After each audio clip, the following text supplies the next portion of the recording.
ઉત્તમ સંતાનોને ઈ જનેતા જન્મદાતા દઈ શકે અને એવો નાનો એવો પ્રસંગ છે. હાલની જે જલાલાની જગ્યા છે આપા દાનાની, કાઠી કુળ ઉજ્જવળ કર્યું વધારણ વાના, તને સંભારે સુખ ઉપજે દુઃખ ભંજણ દાના. આપા દાનાની જગ્યામાં બની ગયેલી સત્ય ઘટનાનો આ પ્રસંગ છે. જલાલાની જગ્યાના ગાદીપતિ ભાણ બાપુના દીકરા ભગુ બાપુના જીવનની સત્ય ઘટનાનો પ્રસંગ છે. ભગુ બાપુનું સગપણ અમરેલી તાબાના ખડખંભાળિયા કરીને ગામના એક કાઠી દરબાર પેદરો ધાધર એનું નામ, અને એના દીકરીનું નામ છે મોંઘીઆઈ. એ મોંઘીઆઈ ઘરે ભગુ બાપુનું સગપણ કર્યું છે. અને પ્રસંગ એવો બન્યો છે કે સગપણની માંથી 3 વર્ષનો ગાળો નીકળી ગયો, લગ્નની તૈયારી થાય એ પહેલા ભગુ બાપુનું અવસાન થયું. ગમું નહીં હોય ગોવિંદને ઈર્ષા થઈ હશે અપાર, કે મૃત્યુ લોકના માનવી આનંદ માણસે અપાર. ભગુ અને મોંઘીની જોડણી કદાચ જો ભેળી થઈ જાય તો કૃષ્ણ અને રાધાનો પ્રેમ ઝાંખો પડે, રામ અને જાનકીનો પ્રેમ ઝાંખો પડે, એવું કદાચ પરમાત્માને વિચાર આવ્યો હશે. અને બેયની જોડણી ખંડિત કરી, પણ કવિઓએ જોડણી ખંડિત ન થાય એના માટે ઘણા દુહા લખ્યા છે. હે પરમાત્મા, હે પરમેહર, આણા વળ્યા ઉતાવળા, હજી કેડે માફા હોય, પણ તેદી ત્રુટી હોય તો તું હાંધી દેજે સાંભળા. પણ પરમાત્માને આ વાત મંજૂર નહીં હોય. ભગુ બાપુનું અવસાન થયું. હજી તો ભગુ બાપુના નામની ચૂંદડી ઓઢી હતી, ભગુ બાપુના નામનો ગળ મોંઘીઆઈએ ખાધો તો ફર્યા નહોતા. પણ કઈ ભગવતી ભારત વર્ષને ઉત્તમ સંતાનો આપી શકે એનો નાનો એવો આ પ્રસંગ છે. ભગુ બાપુના અવસાનને 3 વર્ષનો ગાળો માથેથી નીકળી ગયો. ભગુ બાપુના બાપુ ભાણ બાપુ ઘોડની ચલાલાથી ઘોડલીની માથે સવાર થઈ અને રાતના ખડખંભાળી આવ્યા. અને પેદરા દાદરને ખબર પડી કે ચલાલાનો ઠાકર આવ્યો છે. પણ ત્યાં તો ગળગળની દોટ મૂકી હો. ચલાલાનો ઠાકર આવ્યો, મારો બાપલિયો આવ્યો, મારું આંગણું પવિત્ર કર્યું, એમ કરી અને બાપ પસાર કરીને મળ્યા. ડેલીમાં બેઠા અને રાતનો જેમ ગજર ભાંગતો જાય ત્યારે ઘણી વાતો અંજવાળે નથી થઈ શકતી, વાતો અંધારે થઈ શકતી હોય છે. ફાનસનો પ્રકાશ જરાક ઝાંખો થયો. ચલાલાથી આવેલ ભાણ બાપુએ પેદરા દાદરને વાત કરી, દાદર બાપ, મારા ભગુનું જે થાવું હતું થયું, પણ આપણે મોંઘીબાઈનો બીજે ગળ ખાધો હોય તો, એનું બીજે સગપણ કર્યું હોય તો.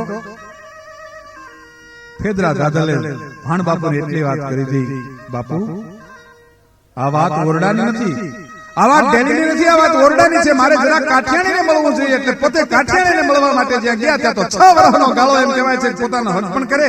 અને 3 વર્ષનો ગાળો ભગુ બાપાના ગુજરી ગયેલા, એટલે 6 વર્ષનો ગાળો નીકળી ગયેલો માથેથી. કાઠીની 18 વર્ષની દીકરી એ હાથમાં હુરતના નામનો માવાનો બેરખો લઈ હર હર સમર કર કર હામ રાધા કૃષ્ણ સીતા રામ કેવળ જાનકી કીર્તાર ભામન રૂકમણી ભરતાર ઠાકર મેર પર્વત ઠામ રાધા કૃષ્ણ સીતા રામ રાધા કૃષ્ણ સીતા રામ. માળાનો બેરખો ફેરવતા ફેરવતા ફેરવતા જગદંબા જેવી બની ગયેલી.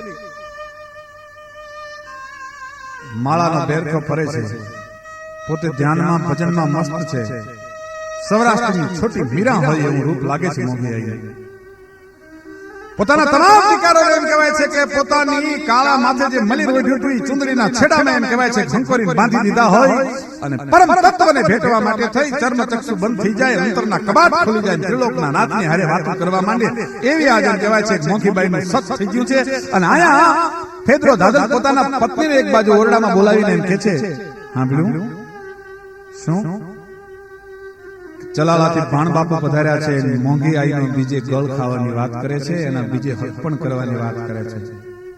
પણ એ શબ્દ જ્યાં કાઠિયાણીને કાને, મોંઘીઆઈના કાને, કાઠીના દીકરીને કાને જે શબ્દ પડ્યો ત્યાં હાથમાંથી માળાનો બેરખો પડી ગયો. અને જગદંબાનું રૂપ જેમ ધારણ કરે ચંડિકાનો એમ કહેવાય છે પ્રકૃતિનો મરણ બદલાનો. પોતે ઊભા થયા અને બાપુની પાસે જઈને આજ પહેલી વાર કાઠીની દીકરી સામે બોલે છે, માફ કરી દેજો બાપુ, મારી માને તમે શું વાત કરતા હતા કે ચલાલાથી ભાણ બાપુ વધાર્યા છે, બેટા તારો બીજે ગળ ખાવાની વાત કરે છે. કે બાપુ એનો જવાબ મારી માં નહીં આપી શકે, એનો જવાબ હું આપું છું. તમે ભાણ બાપુને જઈને મારા વતી બાપુ એટલું કહેજો, માફ કરજો, જીવનમાં પહેલી વાર આપની સામે બોલું છું, કોઈથી બોલવાનું ન હોય પણ મને ફરજ પડી છે, મારે બોલવું પડશે. ચલાલાથી આવેલ ભાણ બાપુને કહેજો કે ચલાલાની ગાદીએ જે પહેલો દીકરો જન્મે એને ત્રણેય પરજુના કાઠી શું કહે છે કે બેટા એને ત્રણેય પરજુના કાઠી, સમગ્ર કાઠિયાવાડના કાઠી એને બાપ કહે છે. તો બાપુ મેં જેના નામની ચુંદડી ઓઢી હતી કાઠિયાવાડના કાઠીનો કોણ હતો? કે બેટા એ કાઠિયાવાડના કાઠીનો બાપ હતો. કે બાપુ તો હવે જઈને તમે ભાણ બાપુને મારા વતી કહેજો, કાઠિયાવાડમાં એવો કયો કપાતર કાઠી છે કે એની માને ચુંદડી ઉઠાડવા માટે આવશે. ચુંદડી નો ઓઢવાની હોય બાપુ, જેના નામની ચુંદડી ઓઢી એના નામ ઉપર હું માળાનો બેરખો ફેરવીને આંખો કાઢી નાખું બાપુ. બીજો પુરુષ મને સપનામાં ન હોય. મારા હાહરાને કહેજો, મારા મામાને કહેજો કે જો વેલડું તેડી અને મને ચલાલા સુધી ન લઈ જાવી હોય તો હું પગે હાલી લઈ આવીશ અને મારા ધણીની ફૂલ સમાધિની માથે માળાનો બેરખો ફેરવીને હું આંખો કાઢી નાખીશ. બીજો પુરુષ સપનામાં ન હોય. અને કે છે મોંઘી આઈ ચલાલા ગેલા અને પોતાના પતિની સમાધિની માથે માળાનો બેરખો ફેરવી અને હજી 20 વર્ષ પહેલા પોતે દેવલોક પામ્યા. સત્ય ઘટના છે અને એના માટે દુહો એમ કહેવાય છે કે ધાધલ હુંધી ધીહડી બહુ કરી તે બાઈ, ચલાલા વીણની ચુંદડી કોઈ માથે ન ઓઢી મોંઘી આવી.